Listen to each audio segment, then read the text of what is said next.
Kami dari Pratin, Dewan Pimpinan Nasional Pratin, melihat bahwa penting sekali ekosistem industri digital ini eh, tidak hanya dari aspek teknologinya yang maju, regulasinya masih di tengah, dan SDM-nya juga setengah-setengah maju dan setengah-setengah tidak maju, apalagi dari aspek hukum.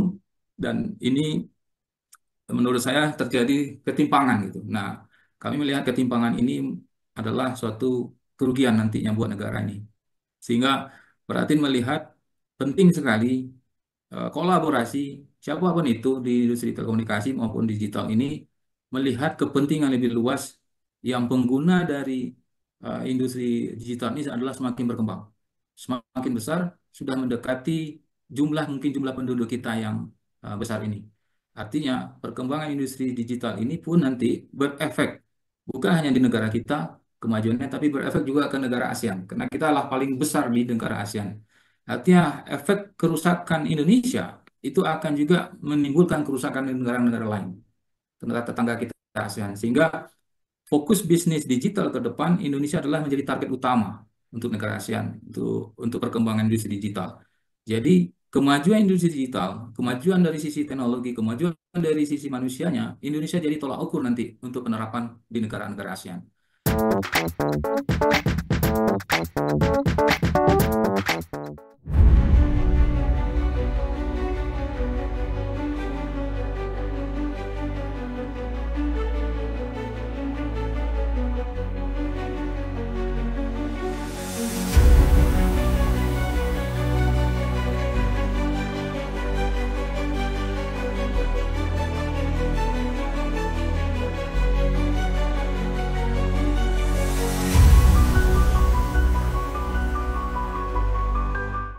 Halo warga digital dimanapun berada, jumpa kembali dengan saya Heru Sutadi di kanal Republik Digital.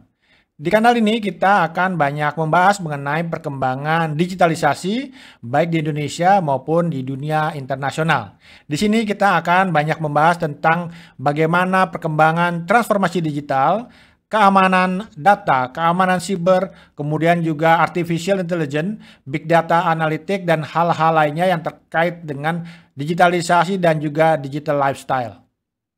Perkembangan teknologi digital di satu sisi tentu memberikan manfaat bagi banyak masyarakat untuk mempermudah kehidupan dan juga menyesuaikan dengan perkembangan zaman. Tapi di sisi lain, perkembangan digitalisasi juga memberikan dampak, apakah itu dampak sosial termasuk juga dampak hukum. Dan yang masalahnya adalah seringkali regulasi hukum kita berada atau tertinggal dibanding perkembangan teknologi itu sendiri. Padahal teknologi sudah memberikan perkembangan yang juga cukup cepat dan kompleks sehingga juga perlu diikuti juga dengan aturan hukum yang ada. Di episode kita kali ini kita akan banyak membahas mengenai bagaimana hitam putih hukum di era digital seperti sekarang ini. Dan kita akan melakukan wawancara dengan Ketua Umum Perkumpulan Advokat Teknologi Informasi Indonesia, Bapak Kamilov Sagala SHMH. Namun sebelum kita melakukan wawancara dengan Pak Kamilov, kita lihat lebih dulu apa itu Pratin atau Perkumpulan Advokat Teknologi Informasi Indonesia.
Assalamualaikum Pak Kamilaf, apa kabar?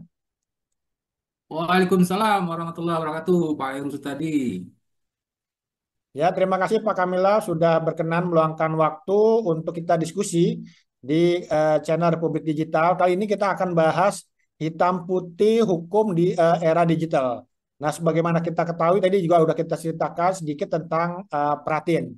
Nah, sebagai Ketua Umum Perkumpulan Advokat Teknologi Informasi Nasional Indonesia, kita perlu tahu nih Pak Kamilaf nih, apa itu Pratin dan apa yang melatar belakangi kehadiran Pratin. Baik, terima kasih Pak Heru. Pratin adalah suatu singkatan yang disebut dengan Perkumpulan Advokat Teknologi Informasi Indonesia. Ini sebenarnya adalah bagian dari advokasi terhadap masyarakat-masyarakat yang membutuhkan advokat yang memahami tentang teknologi informasi dan digital sebenarnya sekarang perkembangannya.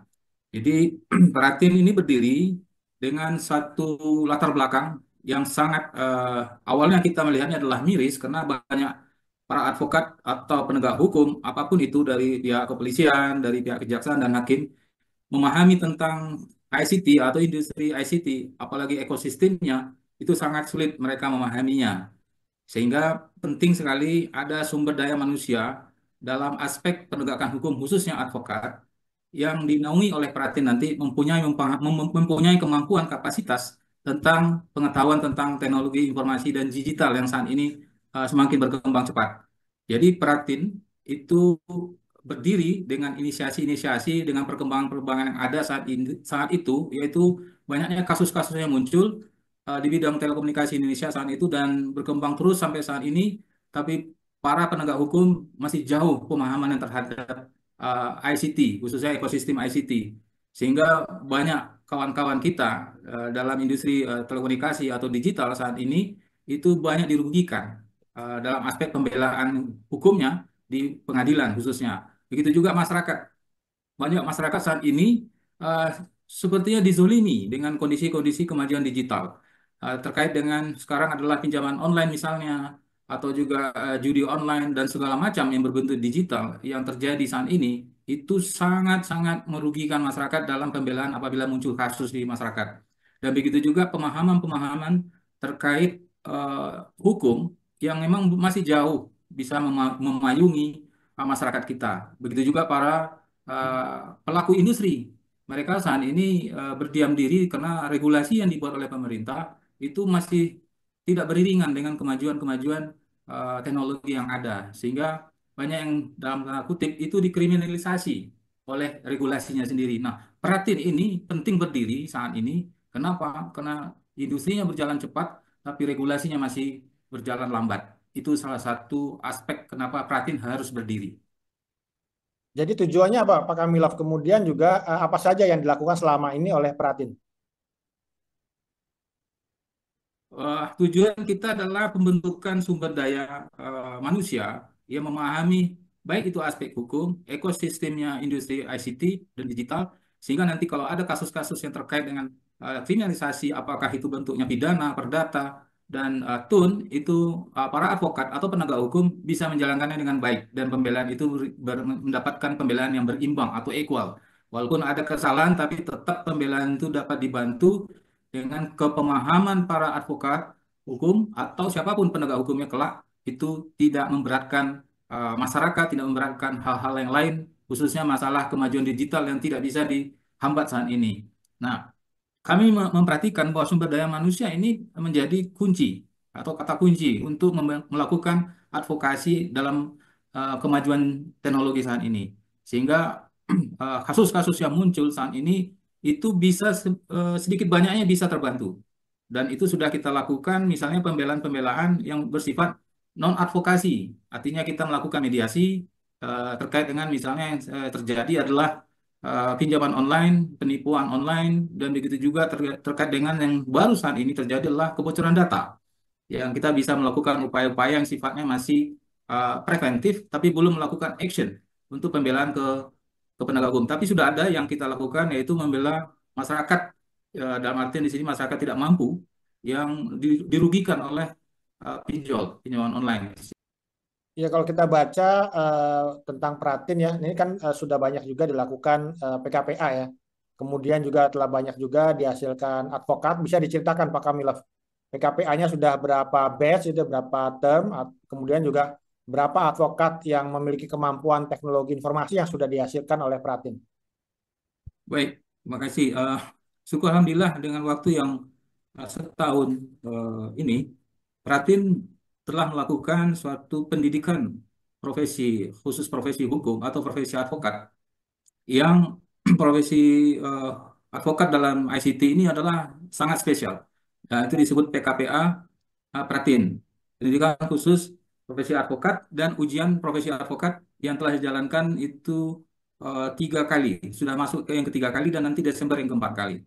Nah, dalam tahap pertama itu lebih kurang 75 orang dan terus meningkat 120 dan sekarang sudah masuk ke 200, hampir 240 orang yang ketiga ini, batch ketiga ini. Nah, yang sudah ikut PKPA, dan alhamdulillah yang mereka yang sudah lulus PKPA dan sesuai undang-undang advokat, mereka memenuhi syarat untuk pengambilan sumpah di pengadilan, misalnya di pengadilan tinggi yang mereka berdomisili, itu sudah mendekati hampir 100 orang yang bisa berpraktek untuk melakukan pembelaan di pengadilan. Tapi yang sudah mempunyai surat keputusan sebagai advokat dari Pratin itu sudah mendekati 250 orang. Nah, ini suatu hal yang sangat kita syukuri, bahwa banyak SDM-SDM sumber daya manusia bidang aspek hukum yang dibentuk oleh Pratin dengan masa yang sangat singkat, kalau dihitung ya sangat singkat, tapi sudah melakukan upaya-upaya bagaimana SDM ini bisa kita bantu untuk mendapatkan ilmu-ilmu hukum khususnya di bidang ICT yang saat ini berkembang. Dan baru-baru saja ini di Pengadilan Tinggi Manado yang sudah dilantik atau diambil sumpah dan juga dibentuk kepengurusan Dewan Pengurus Daerah setempat di Sulawesi Utara, itu kita sudah mempunyai beberapa advokat di sana. Dan kalau untuk di Pengadilan Tinggi yang sudah diambil sumpah adalah Pengadilan Tinggi Banten, Pengadilan Tinggi Jakarta, Pengadilan Tinggi Bandung, Pengadilan Tinggi Semarang, Jogja, dan Surabaya. Untuk di Jawa sudah terpenuhi. Semua pengadilan tinggi sudah kita mendapatkan prioritas untuk mengambil sumpah. Untuk luar Jawa yang sudah terjadi adalah di Sulawesi Utara saat ini, dan nanti menyusul Bali dan Kalimantan Timur. Nah, terkait tadi disebutkan tentang kerjasama. Selama ini sudah kerjasama dengan siapa aja nih Pak Kamilov untuk membangun sumber daya manusia, khususnya yang mengerti tentang hukum teknologi informasi. Kalau yang sudah Pratin lakukan, jalankan saat ini adalah beberapa MOU ya, Hmm. dengan kampus-kampus, Oke. juga dengan individu-individu dari eh, guru-guru besar yang memahami tentang teknologi. Begitu juga dengan pemerintah, dengan Direktur Jenderal di Kominfo, ada 3 Direktur Jenderal. Kita sudah melakukan audiensi dan juga mendudukkan masalah-masalah agar kepentingan-kepentingan kemajuan regulasi dan kemajuan teknologi ini bisa beriringan dengan baik, sehingga di Pratin ada di bagian dari itu.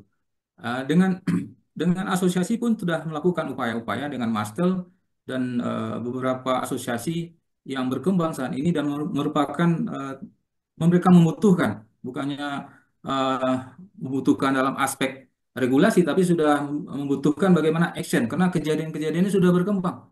Contoh yang terjadi di asosiasi penyedia jaringan internet. Mereka sekarang menjadi tumpuan industri. Kenapa? Karena industri sudah bergeraknya di bidang industri yang bergerak di internet. Jadi pengguna internet saat ini, Ini sudah berapa provinsi ya Pratin hadir dan juga mungkin menghasilkan advokat yang ikut KPA-nya udah dari berapa provinsi atau provinsi mana saja kira-kira Pak Kamilov? kalau melihat sebaran para advokat yang sudah mengikuti eh, PKPA dan UPA, itu dari mulai Sumatera, dari Sumatera Utara, Riau, Palembang, Lampung, dan seluruh Jawa, termasuk Sulawesi yang sekarang baru kemarin diambil sumpah, Sulawesi Utara dan Sulawesi Selatan, Kalimantan Timur, Kalimantan Tengah, dan Papua.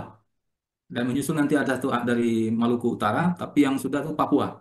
Jadi perwakilan-perwakilan kita di Dewan Pimpinan Daerah saat ini sudah ada di wilayah-wilayah Papua, seluruh Jawa, dan Sulawesi Utara, Kalimantan Timur, Kalimantan Tengah. Nah, ini sebaran dari kepengurusan dan juga sebaran dari advokat yang dihasilkan dari pendidikan khusus profesi advokat dan ujian profesi advokat yang dilakukan Pratin. Ya sudah cukup menyebar Pak Kamilov ya. Kita harapkan juga nanti makin tersebar lagi, makin meluas lagi dan jumlahnya tentu makin meningkat gitu ya. Nah, terkait Amin. dengan isu teknologi informasi nasional, ini kalau kita baca beritanya beberapa minggu terakhir ini kan kita juga mendapatkan informasi ya, sudah terbentuknya Kementerian Komunikasi dan Digital yang mengubah Kementerian Komunikasi dan Informatika. Nah, bagaimana Pratin melihat perubahan tersebut dari Kominfo menjadi Komdigi? Ya, kalau Pratin melihat ini suatu antisipasi ya, antisipasi pemerintah karena kebutuhan-kebutuhan industri ke depan memang mengarah ke digitalisasi dalam segala aspek. Sehingga pemerintah melakukan penyesuaian dalam sisi eh, kementeriannya. Menurut saya ini adalah antisipasi yang baik dan lebih baik lagi sumber daya manusia yang ada di kementerian itu juga mengikutinya. Dan begitu juga di industri dan di masyarakatnya. Kalau di sumber daya manusianya, mungkin ada beberapa yang sudah melengkapinya, sudah menyiapkannya, tapi masih terbataslah jumlahnya. Nah, literasi-literasi digital ini penting dilakukan oleh Kementerian Digital kepada siapapun, baik itu internal di kepemerintahan maupun eksternal di luar pemerintahan, terutama di masyarakat. Karena ujungnya nanti adalah di masyarakat. Nah, ini peristiwa ini kita pernah ikuti saat digitalisasi televisi, TV digital. Nah, ini kan sangat sangat kontraproduktif sebenarnya sehingga muncul di Undang-Undang Cipta Kerja agar pelaksanaan TV digital itu dipaksakan. Padahal dalam industrinya saat itu terjadi tarik ulur. Nah, ini yang penting pemerintah melihat, membaca peristiwa-peristiwa perpindahan dari TV konvensional ke TV digital itu menjadi kunci bahwa pentingnya semua pihak, bukan hanya di pemerintahan, untuk bisa bekerja sama. Nah, Peratin, bagian dari itu, kami siap bagaimana mengatakan bahwa kepentingan masyarakat di bidang aspek hukum digital yang sebenarnya sudah ada, tapi juga belum ada, itu kami harus bisa membantu dan bersama-sama lah, siapapun itu, untuk bisa membantu negara ini memahami bagaimana ekosistem digital yang baik untuk semua aspek kehidupan masyarakat kita. Nah, ini kementerian ini menjadi tolak ukurnya nanti keberhasilannya adalah di situ.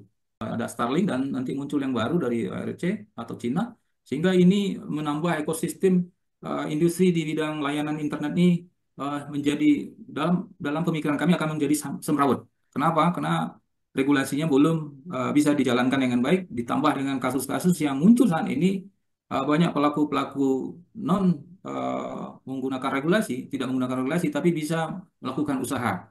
Wah, itu yang disebut adalah kasus-kasus RT/RW ya di internet yang saat ini marak hampir di seluruh wilayah negara ini. Yang saya dapat informasi saja ada di daerah kota Serang, itu di Provinsi Banten, salah satu kota di Serang, itu bisa pelakunya, itu bisa ribuan pengguna internet yang bisa menjual RT/RW-nya.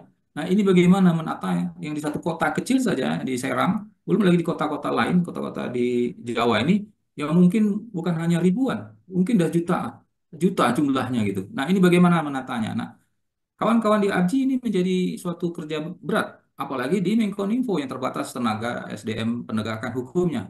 Nah, ini yang perlu para asosiasi atau pelaku industri itu duduk. Nah, kami waktu itu sudah melakukan upaya awal adalah pertemuan dari beberapa asosiasi, apakah itu dari asosiasi jaringan Jartup dan segala macam, termasuk Mastel, duduk bersama bagaimana menjadikan bagian kita menegakkan aturan, tapi kita bisa membantu masyarakat lebih baik. Tapi tetap regulatornya pemerintah yang juga ikut turut serta karena bagian dari kerja utama mereka. Nah, MOU seperti inilah penting dijalankan oleh pemerintah membantunya agar tidak terjadi komunikasi. Kenapa? Di lapangan ternyata di sana ada koboi-koboi baru.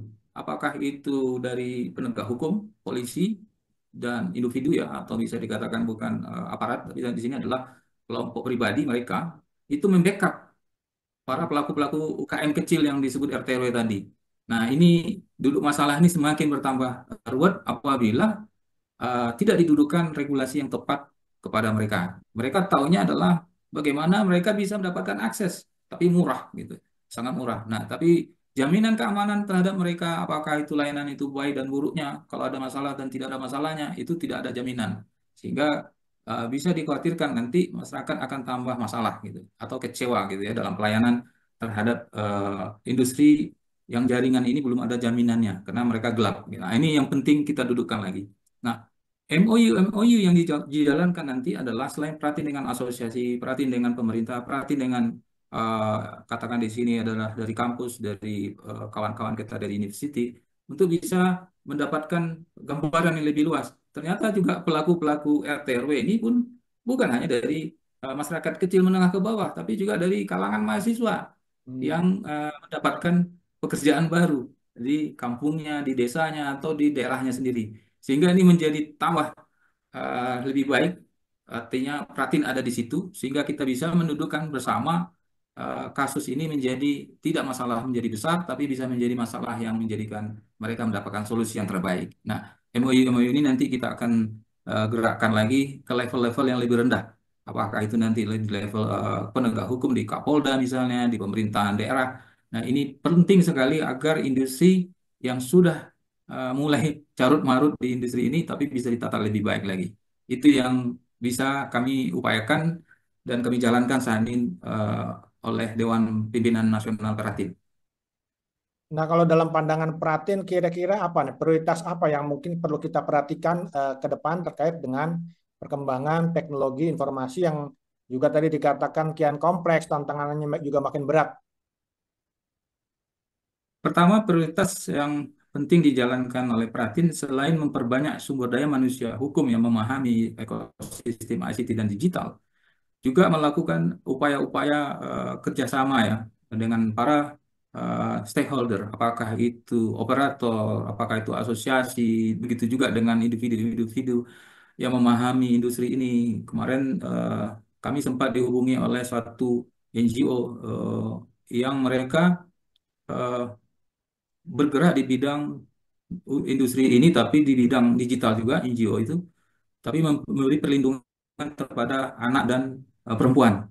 Dan sempat kita ditanya oleh mereka, bagaimana menurut Anda perkembangan industri digital yang membuat dampak negatif terhadap wanita, ibu, dan anak. Nah, waktu itu diskusinya berkembang, ternyata memang efek dari kemajuan digitalisasi ini yang paling banyak dikena atau banyak tersentuh langsung adalah wanita dan anak. Nah, ini yang jadi korban-korban yang kita bisa cek nanti adalah korban pinjam online, judi online. Nah, ini umumnya adalah kaum ini yang terbatas ini. Karena mereka mendapatkan instan dengan modal satu KTP saja, dia bisa melakukan upaya-upaya yang dia tidak tahu resiko itu akan besar gitu. Apabila dia tidak sanggup memenuhi kewajibannya. Nah, hal-hal seperti inilah yang harus ditindaklanjuti ya, kerjasama kerjasama kerjasama seperti ini. Kenapa? Karena inilah masyarakat yang ter, teraniaya sebenarnya dengan kemajuan digital ini. Nah, prioritas-prioritas memberi bantuan advokasi ini penting, tapi memberi masukan, apakah itu ke Komisi 1 nanti DPR RI, begitu juga dengan Komdigi atau dengan pemerintah lah khususnya dan juga industri, perhatiin harus ada di situ. Minimal perhatian mengikuti perkembangan itu sehingga tidak terjadi miss dalam hal nanti terjadinya kasus. Ya. Nah, ini yang kami berusaha mencoba hampir di semua daerah sekarang melakukan monitoring. Ternyata dari gambaran daerah mereka, di kampus mereka khususnya, itu masuk wilayah Kabupaten Bogor dan setelah dicek, masalah terbesar di di Kabupaten Bogor dan Kota Bogor adalah judi online. Oke. Dan pelakunya adalah dari anak-anak sampai mahasiswa dan ibu-ibu. Begitu juga pinjaman online. Nah, mereka berharap Fakultas Hukum Unida itu kemarin sudah MOU sama mereka. Bagaimana mereka diberikan pemahaman-pemahaman terhadap kasus apapun yang terjadi di bidang industri telekomunikasi dan digital ini. Nah, kemarin waktu PKPA kemarin yang sudah lagi berjalan saat n tiga ini, kami memberikan beasiswa. Berarti memberikan beasiswa terhadap lulusan mereka yang saat itu di wisuda Fakultas Hukumnya, itu free beasiswanya untuk mereka ikut PKPA sampai upah. Dan kemarin terdaftar sekitar 37 orang tamatan Fakultas Hukum dari Unida itu ikut serta dalam PKPA kemarin. Dan mereka bersyukur, rektor dan guru besarnya sangat mengapresiasi karena Pratin melihat bahwa kepentingan daerah yang sangat ini dianggap daerah merah di otoritas jasa keuangan, bahwa di sana sangat banyak konflik, kejadian-kejadian sampai bunuh diri dan segala macam. Tapi kita bisa action di salah satu kampus yang mereka berminat untuk membantu masyarakatnya. Nah, MOU ini menjadikan bukti bahwa Pratin sangat ini berkembang sampai yang tidak melihat dimanapun, tapi kami sudah melihat memetakan bahwa ternyata Kabupaten Bogor, Kota Bogor itu adalah puncak esnya pinjaman online dan judi online. Nah, ini penting kita cepat-cepat membantu mereka dengan memberikan kemarin beasiswa untuk 37 tamatan mereka dari Fakultas Hukum. Nah, sebelum kita akhiri Pak Kamilov, mungkin ada hal lain yang ingin ditambahkan oleh Pak Kamilov?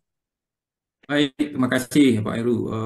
Kami dari Pratin, Dewan Pimpinan Nasional Pratin, melihat bahwa penting sekali ekosistem industri digital ini tidak hanya dari aspek teknologinya yang maju, regulasinya masih di tengah, dan SDM-nya juga setengah-setengah maju dan setengah tidak maju, apalagi dari aspek hukum. Dan ini menurut saya terjadi ketimpangan gitu. Nah, kami melihat ketimpangan ini adalah suatu kerugian nantinya buat negara ini. Sehingga Pratin melihat penting sekali kolaborasi siapapun itu di industri telekomunikasi maupun digital ini melihat kepentingan lebih luas yang pengguna dari industri digital ini adalah semakin berkembang. Semakin besar, sudah mendekati mungkin jumlah penduduk kita yang besar ini. Artinya perkembangan industri digital ini pun nanti berefek bukan hanya di negara kita kemajuannya, tapi berefek juga ke negara ASEAN. Karena kita lah paling besar di negara ASEAN. Artinya efek kerusakan Indonesia itu akan juga menimbulkan kerusakan di negara-negara lain, negara tetangga kita ASEAN. Sehingga fokus bisnis digital ke depan Indonesia adalah menjadi target utama untuk negara ASEAN untuk perkembangan industri digital. Jadi kemajuan industri digital, kemajuan dari sisi teknologi, kemajuan dari sisi manusianya, Indonesia jadi tolak ukur nanti untuk penerapan di negara-negara ASEAN. Jadi saya menganggap penting sekali sumber daya hukum atau sumber daya manusia hukum di bidang ICT itu bukan hanya nanti berkembang di Indonesia, tapi juga ke negara-negara tetangga. Nah, hanya nanti perkembangan ini mungkin Pratin bisa saja berada di Singapura, bisa saja berada di Kuala Lumpur, dan negara-negara lain. Kenapa? Karena sudah borderless. Nah, kejadian ini terbukti dengan banyaknya maraknya kejadian judi-judi online yang melalui lintas negara. Yang itu yang bisa kita lihat sekarang ini. Nah, artinya apa? ASEAN punya peran bagaimana mengatur digital apapun itu nanti bentuknya bisnisnya terkait juga dengan kejadian-kejadian yang sifatnya merugikan rakyat-rakyat di ASEAN atau masyarakat di ASEAN. Nah, berarti nanti bisa leading di situ. Artinya bisa menjadi bagian kekuatan negara untuk membantu negara bagaimana secara ASEAN bisa kita pengaruhi bahwa kepentingan sumber daya manusia khususnya di bidang advokasi hukum itu tidak terbatas di negara kita saja, tapi kita bisa bantu kejadian di Laos, kita bisa bantu kejadian di Filipina, di Myanmar dan seluas-luasnya termasuk di batas negara ASEAN lah. Nah, ini yang kami harapkan Pratin tidak hanya berada di negara kita saja, tapi berkembang ke seluruh ASEAN dan kalau bisa nanti ke seluruh dunia. Begitu, Pak. Oke, terima kasih Pak Kamilov, Ketua Umum Perkumpulan Advokat Teknologi Informasi Indonesia atas penyampaiannya dan penjelasannya tentang Pratin. Semoga Pratin makin sukses dan memberikan manfaat bagi masyarakat, bangsa, dan juga negara. Sekali lagi terima kasih Pak Kamilov. Terima kasih Pak Heru, sukses. Ya, cukup menarik bukan apa yang tadi telah kita diskusikan dengan Pak Kamilov Sagala mengenai bagaimana hitam putih hukum di era perkembangan teknologi informasi dan komunikasi di Indonesia khususnya, dan juga kita sempat menyinggung bagaimana kontribusi yang bisa Indonesia lakukan terhadap negara-negara di kawasan Asia Tenggara. Terima kasih sudah menyaksikan tayangan kali ini yang banyak membahas mengenai hitam putih hukum teknologi informasi di Indonesia, hukum digital di Indonesia. Dan terima kasih juga sudah menyaksikan tayangan ini dari awal sampai akhir sehingga tidak menjadi gagal paham. Dan jangan lupa tetap subscribe, like, dan share episode ini agar banyak masyarakat yang tahu tentang bagaimana hukum teknologi informasi di Indonesia dan memberikan manfaat juga bagi masyarakat dan juga bangsa dan negara. Sekian saja dulu, saya Heru Sutadi, pamit mundur. Kita akan jumpa kembali di episode-episode menarik berikutnya. Salam sehat untuk Anda, sampai ketemu.